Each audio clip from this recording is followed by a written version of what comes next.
Hey guys, मेरा नाम है दीपेंद्रा।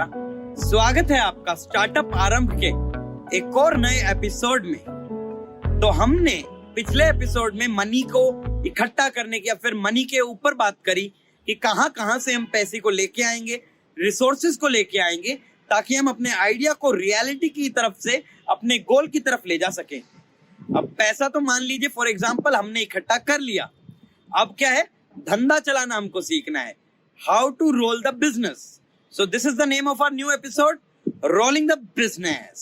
Roll it. तो गाइस, अब देखो पैसा आ गया। पैसा आना काफी थोड़ी ना होता है। यूं तो पिताजी की भी घर पे तनख्वाह आती है, माताजी की भी घर पे तनख्वाह आती है, भाई बहन की भी तनख्वाह आती है, या फिर उनके बिजनेस से भी पैसा आता है। पर उस पैसे को मैनेज करना एक बहुत बड़ी कला है, एक जादू है। क्योंकि 10 लाख कमाने वाला भी महीने के एंड में दूध खरीदते समय सोचता है, क्योंकि उसको भी फंड क्रंच आ सकता है। या फिर 10,000 कमाने वाला भी पूरे महीने अच्छे से रहता है, भरपेट खाता है। तो मैं आपको बता देता हूं कि अगर आपकी मान लीजिए फंडिंग हो जाती है, हो गई funding, done, happy, very good. तो जब आपकी फंडिंग हो गई ना, तो अब आपको क्या करना है कि उस पैसे को कहां पे इस्तेमाल करना है। खाली इस्तेमाल नहीं करना, उस पैसे को कहां पर जुडिशियली इस्तेमाल करना है। जुडिशियली का मतलब जानते हो, सही तरीके से सही अमाउंट में सही जगह पे पैसा लगाना या फिर कोई भी चीज इन्वेस्ट करना, उसको हम कहते हैं जुडिशियली इन्वेस्ट करना। अगर मान लीजिए कोरोना की वैक्सीन आई, जैसे कि अभी आई हुई है, 2 शॉट्स की बात हुई थी। उस टाइम पे कई लोग क्या कहते हैं, अरे यार मेरे तो डॉक्टर जानकारी का है, मैं तो 3 शॉट भी लगा सकता हूँ। तो उससे क्या होगा, ओवरडोज के कारण आपकी तबीयत खराब हो सकती है।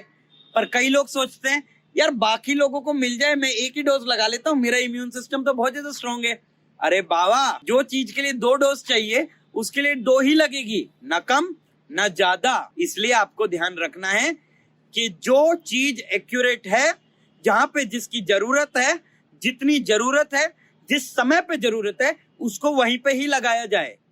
अब हम एग्जांपल ले लेते हैं कि आपके पास फंडिंग आ गई 1 करोड़ रुपए की, 1 CR। अब आप अगर सोचते हैं कि ये रकम ज्यादा है या ये रकम कम है, ये सब सर्कमस्टांसेस पे डिसाइड होता है। आप एग्जांपल ले लीजिए कि आपने पैसा आते ही अपने लिए एक अच्छा सा ऑफिस रेंट पे ले लिया, पूरा ऑफिस रेंट पे ले लिया। मान लीजिए आपको सीटों की जरूरत है 10 की, आपने ऑफिस इतना बड़े एरिया में ले लिया कि वहां पर सीटें आप डाल सकते हो 50। तो क्या उसका जुडिशियल इस्तेमाल है? नहीं है। क्योंकि अगर आप इतना बड़ा ऑफिस ले लेते हो तो वहां पे आपको housekeeping, pantry, hub manager, security, electricity, wifi, venue management, उसके अलावा में क्या कहते हैं खाने पीने के सामान, ये सब कुछ अरेंज करना पड़ेगा, जो कि आपका ओवरहेड कॉस्ट बहुत ज्यादा बढ़ा देगा।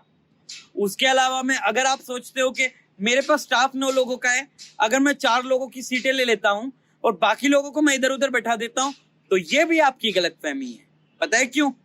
क्योंकि स्टार्टिंग में जब आप अपनी टीम बना रहे होते हो ना, तो आपको उस टीम के साथ कोऑर्डिनेशन, उस टीम के और आपके बीच में एक अंडरस्टैंडिंग और एक सेम पेज पे आना बहुत ज्यादा जरूरी होता है, ताकि आप काम को अच्छे से रोल कर सको।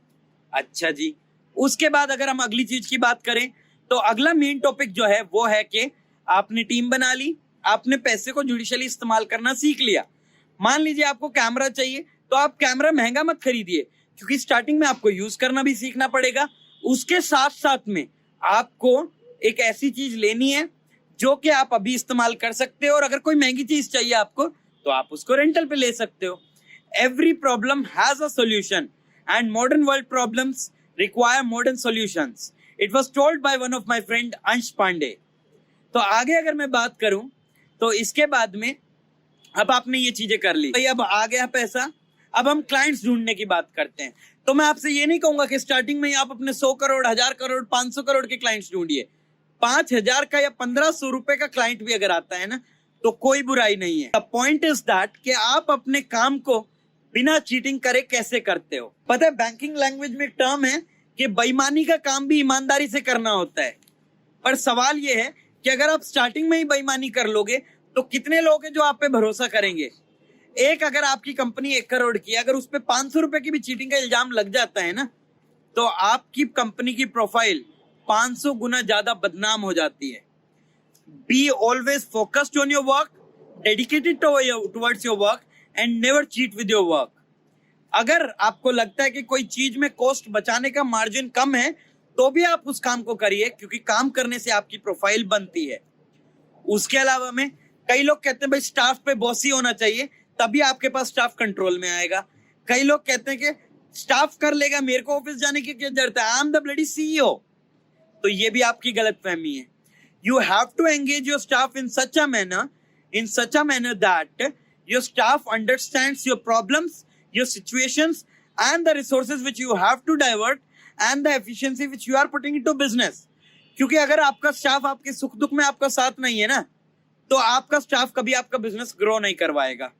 और अगर आप सोचते हो कि भाई मैं CEO हूं, उनको कॉल करके काम कह दूंगा, तो भाई साहब एक बात याद रखिए, किसी का स्टाफ किसी को धंधा ला के नहीं दे सकता, वो धंधा करवा सकता है। तो इसलिए आपको अपने स्टाफ के साथ भी अच्छा रहना पड़ता है। दूसरी बात, आजकल कॉर्पोरेट वर्ल्ड में पता है क्या चल रहा है? I am a high headed person, मैंने अपना धंधा चालू कर दिया, I am a bloody entrepreneur, but that is not the reality. आप एक बात समझिए, आपको सोशली नेटवर्किंग करनी पड़ेगी अगर आपने अपना स्टार्टअप चालू किया या फिर आपने कोई बड़ा धंधा चालू किया, क्योंकि उससे आपको आपकी प्रॉब्लम्स में अच्छे समय में साथ देने के लिए लोग मिलेंगे। और अगर आप किसी के प्रति अच्छे हो ना, तो कोई आपके प्रति बुरा नहीं होगा, कभी ना कभी आपको आपकी अच्छाई रीपे करके देगी। मैं महात्मा गांधी जी की भाषण नहीं बोल रहा हूं, पर उन्होंने जो वो बोला वो सच्चाई देख के बोला, और मैं भी वो सच्चाई देख के बोल रहा हूं। तो शायद इतना ज्ञान काफी रहेगा। मैं आप लोगों को कोई ऐसा ज्ञान नहीं दे रहा हूं कि जो कि बिल्कुल आर पार हो, या फिर मैं कोई ओयो का CEO नहीं हूं, बाइजो का CEO नहीं हूं। मैं एक छोटे से स्टार्टअप का CEO हूं। मैं CEO भी मैं ही हूं और क्लर्क भी मैं ही हूं आज की डेट में, और मैं खुश हूं अपने बिजनेस में। मेरा स्टाफ है मेरे बिजनेस में, मेरे साथ में, और हमारा धंधा चल के रहेगा। Thank you guys, adios amigos.